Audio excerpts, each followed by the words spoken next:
장애인 문화복지신문 제280호 제6면 기사입니다. 남양주시 화도 지역 노인 복지 위한 화도노인복지관 17일 개관 기념식 진행. 남양주시 시장 조광한은 17일 화도 지역 노인복지 강화를 위해 설립된 노인여가시설 화도노인복지관 개관식을 개최하고 본격적인 운영을 알렸다. 화도노인복지관은 화도 지역 어르신들의 여가 문화 욕구를 충족하기 위해 동부노인복지관의 분관으로 설립됐으며 지역 내 소외된 어르신들을 대상으로 여가 공간과 취미 건강생활 프로그램 등을 제공할 예정이다. 이날 개관식은 화도노인복지관 개관을 맞이하는 어르신들의 축제 형식으로 꾸며졌으며 해피누리 노인복지관에서 준비한 축하 공연을 시작으로 수강생 대표의 개관 선언, 100세 건강을 주제로 한 캘리그라피 퍼포먼스, 시설 라운딩 순으로 진행됐다. 특히 이날 개관식에는 조광한 남양주시장을 비롯해 남양주시의회 이철영 의장과 남양주시의원, 남양주, 갑, 조은천 국회의원, 경기도의회 문경희 부의장, 경기도 노인종합복지관협회 윤호종 협회장 및 관내복지관 관장 등이 참석해 자리를 빛냈다. 조광한 남양주시장은 축사를 통해 화도노인복지관이 이용자들에게 지역 정보를 잘 알고 활용할 수 있도록 맞춤형 정보를 제공하고 지역 노인들을 돕는 조력자 역할을 해주길 바란다라며 복지관이 어르신들의 일상생활에 소소한 즐거움을 주면서 삶의 질과 가치를 높일 수 있도록 역할을 다해주길 기대한다라고 밝혔다.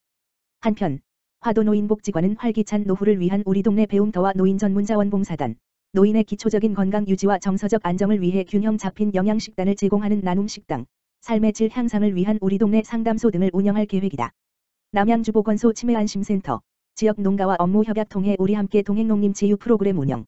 남양주보건소 치매안심센터가 18일 관내 지역 특산물 배나무 농가인 안나농원과 업무 협약, 마우을 맺고 어르신들의 치매 예방과 인지 강화, 마음 치유를 돕기 위한 농림 제휴, 케어 파워밍 프로그램을 진행한다고 밝혔다. 농림 제휴 프로그램은 우리 함께 동행이라는 주제로 농업기술센터와 협업해 진행되며 치매 환자와 가족을 대상으로 남양주 먹골배 나무를 활용한 자연 친화적 체험 활동과 치료적 환경을 조성하기 위한 프로그램으로 구성될 예정이다. 이번 협약에 따라 치매안심센터는 오는 4월 1일부터 10월 30일까지 안나농원에서 농림체육 프로그램 활동을 진행할 예정이며 프로그램의 주요 내용으로는 농작업과 문화체험 활동, 총 10회기 등이 있다. 특히 치매안심센터는 우리 함께 동행 농림체육 프로그램을 통해 배나무를 활용한 자연활동 및 자연과 계절을 활용한 오감체험 등으로 치매 환자와 가족들이 자연 친화적 환경을 경험하도록 하고 향후 농작업 수확물의 일부를 사회복지시설에 기부하며 뜻깊은 활동을 이어갈 계획이다. 남양주보건소 백종숙 치매건강과장은 코로나19로 인해 제한된 상황에서 충분한 거리두기가 가능한 야외 활동이라는 점과 치매 예방과 인지 개선에 매우 효과가 있다는 연구 결과를 바탕으로 농림치유 프로그램을 준비하게 됐다라며 농림치유 프로그램이 시민들의 건강과 치매 인식 개선에 도움이 될 수 있도록 최선을 다하겠다라고 전했다. 동두천시 의료복지사각지대 가정의 경기도형 긴급복지 사업 지원. 저소득 복지사각지대 취약가구를 대상으로 갑작스럽게 발생한 중한 질병의 수술비와 의료비 지원. 동두천시는 지난 15일 다양한 경로에 의해 의료복지사각지대로 발굴된 저소득 가정의 경기도형 긴급복지 사업을 연계 중이라고 전했다. 경기도형 긴급복지는 중한 질병 또는 부상이 발생하여 병원 입원 및 수술을 하였지만 경제적 어려움으로 치료비를 감당하기 곤란한 시민들을 지원하기 위한 맞춤형 복지사업이다. 이 사업은 신청일 기준으로 경기도 내 6개월 이전부터 주민등록이 되어 있는 실제 거주자이면서 위기상황과 소득 및 재산 기준, 중위소득 100% 이하, 일반재산 3억 3,900만원 이하, 금융재산 1천만원 이하, 이 모두 적합할 경우 최대 500만원 이내의 비급여 의료비를 지원받을 수 있다. 동두천시 관계자는 시민들을 비롯하여 관내 사회복지 및 공공기관에 해당 사업을 지속적으로 홍보하여 의료비가 부담되어 병원 치료를 포기하는 안타까운 상황이 발생하지 않도록 노력하겠다고 전했다. 동두천시 의회 정계숙 의원, 자원봉사센터, 시장의 손앗 위에서 이제는 시민의 품으로.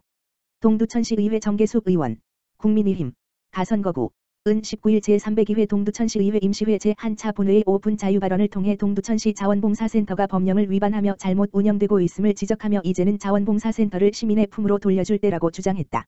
정계숙 의원은 이날 열린 임시회에 동두천시 자원봉사활동 지원 조례 전부 개정 조례안을 대표로 발의했다. 정계숙 의원은 자원봉사단체장을 비롯한 시민봉사자들 누구나 자격만 갖추면 자원봉사센터장이 될 수 있고 현 최용덕 동두천시장이 맡고 있는 자원봉사센터 법인 이사장 자리 또한 모두에게 열려있는 자리라는 사실을 알고 계십니까? 라고 시민들에게 질문을 던지며 발언을 시작했다. 이번 회기에 동두천시 자원봉사활동 지원조례 전부 개정을 통해 이사장 직제를 민간인으로 바꾸고 현행 센터장 추천에 의한 이사 선임 방식을 공개 모집으로 변경하고자 한다고 말한 정 의원은 이를 통해 자원봉사센터의 공정성, 자발성, 공익성, 비당파성을 지키고 센터를 시민에게 돌려드리겠다고 밝혔다. 정 의원에 따르면 2007년 동두천시 종합자원봉사센터 법인 설립 후 센터장 연임 심사 절차에 대한 법적 근거가 명확하지 않은 상태에서 이사회 의결로만 5번의 센터장 모집에서 1명을 제외한 4명이 연임을 하였으며 센터장 모집 공고를 내부망에만 게시하여 시민들의 참여를 막았다고 한다. 정 의원은 밀실에서 누가 내정됐다는 소문은 결국 사실이 되어 소문 속 그 사람이 센터장으로 선임되었다며 자원봉사센터 이사 19명 중 당연직 3명을 제외한 16명을 센터장 단독 추천으로 선임하도록 하고 센터 운영에 관한 사항을 마음대로 변경해가며 무소불위로 센터를 운영한 것에 대해 이사장 최용덕 시장은 어떻게 생각하시냐며 직격탄을 날렸다. 이와 관련하여 정 의원은 보조금 교부자와 수령자, 정산자, 지도감독자가 모두 동일한 현 자원봉사센터 운영의 문제점을 지적하고 자원봉사센터 이사장이 시장이기 때문에 정상적인 지도 감독이 이루어질 수가 없다고 목소리를 높였다. 그 일례로 사업 실적 및 결산은 회계연도 종료 후 2개월 이내 공인회계사의 감사를 받은 세입세출 결산서 및 대차대조표를 작성하여 이사회 승인을 받아 주무부서에 제출해야 하지만 현재 자원봉사센터는 해당 규정을 어기고 있다는 점을 지적했다. 현재 자원봉사센터의 폐단은 법인 정관에서 이사장을 시장이 당연직으로 겸임토록 정하는 한편 이사는 사실상 시장이 임명하는 센터장 단독 추천에 의해 선임하도록 하고 의회 승인 필요 없이 이사회 마음대로 정관과 운영 규정을 변경할 수 있기 때문에 발생한 것이라고 정 의원은 꼬집어 말했다. 정 의원은 이러한 자원봉사센터의 불합리한 점을 바로 잡기 위해 동두천시 자원봉사활동 지원조례 전부 개정을 하고자 한다며 개정조례안의 당위성을 역설했다. 또한 정 의원은 자원봉사활동 기본법 제19조 제4항은 자원봉사센터의 조직과 운영에 필요한 사항을 대통령령으로 규정하도록 했고 기본법에 위임을 받은 동법 시행령 제15조 제6항은 이를 다시 지자체의 조례가 규정하도록 위임했다고 설명하며 결국 자원봉사센터의 조직과 운영은 조례로 규율할 수 있다는 것이 법령상 명백하다고 주장했다. 정 의원은 정관에 의한 사단법인 내부 조직 및 운영 자율성을 보장하는 민법은 일반법으로서 특별법에서 별도로 정하지 않은 사항에 대해서만 적용된다. 특별법은 일반법을 깨뜨린다는 법의 대원칙상 법인 그 자체인 센터의 조직, 즉 이사와 이사장 선임은 조례로 결정하는 것이 당연하다. 고 힘주어 말했다. 이에 덧붙여 자원봉사활동 기본법 시행령 제15조 제2항에서는 정책결정기구로서 운영위원회를 두도록 했고 센터를 법인으로 운영할 경우에는 그에 가름해 이사회를 두라고 명시하고 있으며 제3항에서 운영위원회 대표는 민간인으로 한다고 규정되어 있다고 말한 정 의원은 이는 센터 운영은 민간 주도로 이루어져야 한다는 원칙을 보여주는 것이라고 역설했다. 끝으로 정 의원은 지난 6년간 시민의 대변인으로 시민 권익 증진과 지역 발전을 위해 일해온 것처럼 이번에도 자원봉사센터를 시민의 품으로 돌려주기 위해 최선을 다하겠다며 센터 운영의 투명화와 정상화에 대한 의지를 표명했다. 이어 최용덕 시장도 자원봉사센터 이사장을 계속하려는 생각이 아니길 바라며 센터의 공정성과 객관성이 확보될 수 있도록 시민이 주인이 되는 조례 개정에 적극 협조해 달라고 당부하면서 발언을 마쳤다.